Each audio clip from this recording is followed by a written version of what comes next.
Ritu, come. Sir Bigg Boss season 9 ఈ trophy నేను ఎందుకు డిజర్వింగ్ అని అంటే, నేను వచ్చిన దగ్గర నుంచి ఇప్పటి వరకు నేనేంటి అనేది నేను చూపిస్తూనే ఉన్నాను. గేమ్స్ పరంగా కానీ, లేకపోతే ఇన్ జనరల్ గా మనం హౌస్ లో ఉండేది కానీ, ఎప్పుడైతే నేను స్టాండ్ తీసుకోవాలో అప్పుడు తీసుకున్నాను. ఎప్పుడైతే నేను మాట్లాడాలి ఏది రైట్ అనే దగ్గర నాకు రైట్ అనిపించింది నేను రైట్ అని చెప్పాను, నాకు రాంగ్ అనిపించింది నేను రాంగ్ అని చెప్పాను. ప్రతి గేమ్ లో నేను నా ఎఫర్ట్స్ పెట్టి ఆడాను. గెలిచినా ఓడినా నేను ఎలా అయినా ఫైనల్స్ లో ఉండాలి అనే పాజిటివిటీతో నేను ముందుకు వెళ్తూనే ఉన్నాను. నాకు ఏ ఎమోషన్ వచ్చినా I'm very over thinking person sir, కానీ అదంతా పక్కన పెట్టి నెక్స్ట్ గేమ్ కి వెళ్ళాలి, నెక్స్ట్ ఆడాలి, ఏదో ఒకటి చేసి మనం ముందుకు వెళ్ళాలి, గెలవాలి అనే తపనతోనే ఉన్నాను. సో అందుకు I feel that I deserve this sir. Okay, thumbs up ఎంతమంది?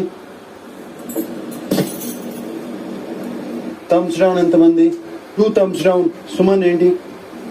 కళ్యాణ్ కూడా సార్. కళ్యాణ్ కూడా 3. Sorry sir. సార్ డిజాస్టర్ సంచాలక్, అందుకని డిజాస్టర్ సంచాలక్. కెప్టెన్ కళ్యాణ్ సార్, రోజు రూమ్ కి వెళ్ళి వాళ్ళిద్దరు ట్రోఫీలు తీసుకురా, థమ్స్ డౌన్ ట్రోఫీలు. ఆల్ థమ్స్ అప్ వచ్చిన కళ్యాణ్, 4 థమ్స్ డౌన్ వచ్చినటువంటి Suman and Demon Pawan trophy break చేస్తున్నాడు. బ్రేక్ దెమ్, చేతేరకొండి. ఓయ్, Dan into the living room.